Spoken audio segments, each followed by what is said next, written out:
అది చూసినప్పుడు అనిపించింది ఈ యూరోప్లో బతకాలి, అలాంటి ప్లేస్లో ఉండాలి అని. మీరు చూస్తున్న ఊరు పేరు మాయన్ఫెల్డ్. ఇది స్విట్జర్లాండ్లో ఉంది. ఈ విలేజ్కి ప్రపంచంలో హైడీ విలేజ్ అని పేరుంది. నమస్కారం అండి, నా పేరు రవి. నేను జర్మనీలో బెర్లిన్ సిటీలో ఉంటాను. సో ఇవాళ సండే చూడండి, రోడ్ మీద లిటరల్లీ ఎవ్వరు కూడా లేరు. ఇది జర్మనీలో జూన్ మంత్. ఇవాళ గవర్నమెంట్ హీట్ వార్నింగ్ ఇచ్చింది. ఇవాళ మ్యాక్సిమం టెంపరేచరు 33 డిగ్రీలు ఉంటుందంట. అందుకే రోడ్ల మీద జనాలు లేరు. ఇక్కడ 35 డిగ్రీల కంటే ఎక్కువ టెంపరేచర్ పోతే మేము అస్సలు కూడా తట్టుకోలేము. సో సండే రోజు నేను బయటకు వచ్చాను. ఇవాళ ఇక్కడ మా ఊర్లో థియేటర్లో హైడీ మూవీ ఉంది. సో 2003-04 ఆ టైంలో మన తెలుగు ఛానల్స్లో హైడీ అని తెలుగులో ఒక యానిమేషన్ సిరీస్ వచ్చేది. అది నేను చిన్నప్పుడు చూసేవాడిని, నాకు అది చాలా ఇష్టము. సో ఆ సీరియల్ చూసినప్పుడు అనిపించింది యూరోప్లో అలాంటి ప్లేస్లో ఉండాలి అని. సో నేను మాల్టాలో ఉన్నప్పుడు చాలా అనుకున్నాను అన్నట్టు, ఎలాగైనా మెయిన్ల్యాండ్ యూరోప్కి మైగ్రేట్ కావాలి అని రెగ్యులర్గా ఎఫర్ట్ పెట్టి జర్మన్ కొంచెం నేర్చుకొని నేను అక్కడి నుంచి ఇక్కడికి మూవ్ అయ్యాను. మీరు నమ్మరు, నేను మా ఫ్యామిలీకి చెప్పాను మనం నెక్స్ట్ 1 ఇయర్లో జర్మనీకి మూవ్ అవుతున్నామని. ప్రతి సండే మార్నింగ్ 8 నుంచి 12 వరకు నేను బయటకు వెళ్ళి ఒక కాఫీ షాప్లో కూర్చొని జర్మన్ చదివి జర్మనీకి రావడానికి ప్రిపేర్ అయ్యేవాడిని. అండ్ ఫైనల్లీ అది అచీవ్ చేశాను. ఇది ఎందుకు చెప్తున్నా అంటే, చాలామందికి ఫారిన్లో చదవాలని గోల్ ఉంటుంది, కానీ దాని పట్ల వాళ్ళు ఎఫర్ట్ పెట్టరు. సో మనం ఎఫర్ట్ పెట్టామనుకోండి, 100% ఇస్తే లైఫ్లో ఏదన్నా జరుగుతుంది. ఇదంతా ఎందుకు చెప్తున్నాను, ఈ మూవీకి దానికి సంబంధం ఏందో అది కూడా ఇప్పుడు ఎక్స్ప్లెయిన్ చేస్తాను.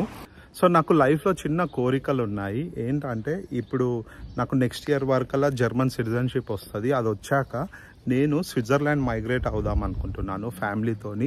మన ఇండియన్స్కి స్విట్జర్లాండ్లో జాబ్ చేయడం అంత ఈజీ కాదు, ఎందుకంటే వర్క్ పర్మిట్ ఇవ్వరు నాన్ యూరోపియన్స్కి. సో ఇప్పుడు జర్మన్ పాస్పోర్ట్ ఉంటే మాకు ఈజీ అయిపోతుంది. సో ఇది 2025 ఇయర్. నేను ఒక 3 ఇయర్స్ టార్గెట్ పెట్టుకున్నాను. ఈ 3 ఇయర్స్లో నేను స్లోగా నా ఫ్యామిలీని స్విట్జర్లాండ్ మూవ్ చేయాలనుకుంటున్నాను. తొందర ఏం లేదు, ఇది ఒక విష్ మాత్రమే. ఇది నెరవేరలేదు అనుకోండి, నేను ఏం బాధపడను. సో ఇప్పుడు ఈ సినిమా గురించి మాట్లాడదాము. సో ఈ మూవీలో ఉన్న పాప పేరు హైడీ. ఈ పాప అంటే నాకు చాలా ఇష్టము. నా కూతురు పుట్టినప్పుడు ఫస్ట్ ఆమెకు హైడీ అనే పేరు పెడదాం అనుకున్నాను, కానీ ఇండియాలో చాలా మందికి అది అర్థం కాదు అని ఇషికా అని పేరు పెట్టాల్సి వచ్చింది. మేము 2015లో మాల్టాలో ఉన్నప్పుడు, సో మాల్టా నుంచి స్విట్జర్లాండ్ ట్రిప్ వేసాము. అప్పుడు మేము 1 డే ట్రిప్ ఈ హైడీ విలేజ్కి వెళ్ళాము. మీకు కొన్ని ఫొటోస్ చూపిస్తాను, చూడండి. ఈ ఫోటోలో మా కూతురు ఒక డ్రెస్ వేసుకుంది. దీన్ని డ్రిండిల్ అంటారు. ఇది జర్మనీ, ఆస్ట్రియా, స్విట్జర్లాండ్లో దొరుకుతుంది. సో మేము ఈ డే ట్రిప్ చేసిన రోజు మా పాపకి ఈ డ్రెస్ వేసుకొని తీసుకెళ్ళాము. సో ఈ మూవీలో హైడీ అనే క్యారెక్టర్ ఒక రెడ్ డ్రెస్ వేసుకుంటుంది. సో నాకు అది ఎంత నచ్చిందంటే, నా కూతురికి కూడా అలానే రెడ్ డ్రెస్ వేసుకెళ్ళి అక్కడ హైడీ విలేజ్లో ఆమెను చూపించాలి, ఆమె ఫొటోస్ తీయాలి అని అనుకున్నాను. మేము హైడీ విలేజ్ వెళ్ళేసరికి అక్కడ ఒక అమెరికా నుంచి టూరిస్టులు వచ్చారు. వాళ్ళ కూతుర్ని కూడా వాళ్ళు ఈ హైడీ డ్రెస్ వేసుకొని తీసుకొచ్చారు. అది చూసి నేను సర్ప్రైజ్ అయిపోయాను. జనాలకి ఈ క్యారెక్టర్ ఎంత బాగా నచ్చిందో. ఇప్పుడు నేను ఈ హైడీ ఇంట్లోకి మిమ్మల్ని తీసుకెళ్ళి ఆమె ఇల్లు అన్నీ చూపిస్తాను. ఆ సీరియల్లో ఈ వాటర్ ఫౌంటైన్ ఒక ఇంపార్టెంట్ రోల్ ప్లే చేస్తుంది. ప్రతి సీన్లో దీన్ని చూపిస్తారు. ఇక్కడ నుంచి వాళ్ళు నీళ్ళు తాగుతారు. ఇది హైడీ డైనింగ్ టేబుల్. ఇక్కడ బేబీ హైడీ బొమ్మ పెట్టారు. ఇది హైడీ బెడ్. డిఫరెంట్ లాంగ్వేజెస్లో హైడీ పుస్తకాలు ఉన్నాయి ఇక్కడ. ఇది హైడీ టేబుల్ అండ్ చైర్. ఇక్కడ విజిటర్ బుక్లో మా పేరు రాసాము.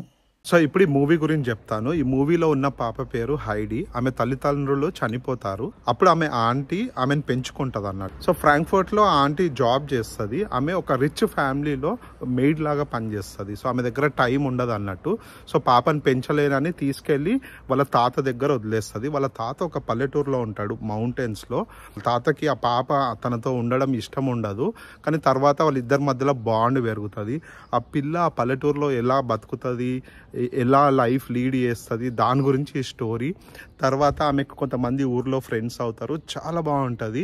మీకు కింద లింక్ పెడతాను, వీలైతే చూడండి. మా ఊర్లో ఇది సింగిల్ స్క్రీన్ థియేటర్. చాలా మటుకు ఇక్కడ సినిమా థియేటర్లో ఖాళీయే ఉంటాయి, లోకల్స్ అంతగా చూడరు. మన ఇండియన్ కరెన్సీలో 900 ఉంటుంది టికెట్. సో మీకు చెప్పాను కదా, ఈ సీరియల్ చూసి నేను కొంచెం ఇన్స్పైర్ అయ్యాను, లైఫ్లో కొన్ని గోల్స్ సెట్ చేసుకున్నాను. అదేవిధంగా మీరు కూడా యంగ్స్టర్స్ ఎస్పెషల్లీ మీకు ఏమైనా గోల్స్ ఉంటే సెట్ చేసుకోండి, దాని పట్ల మీరు వర్క్ చేయండి.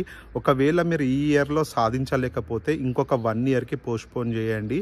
100% ఎఫర్ట్ పెట్టండి, మీ ఎఫర్ట్కి తప్పకుండా రిజల్ట్ వస్తుంది. సో ఈ వీడియో మీకు నచ్చింది అనుకుంటున్నాను. Thanks for watching.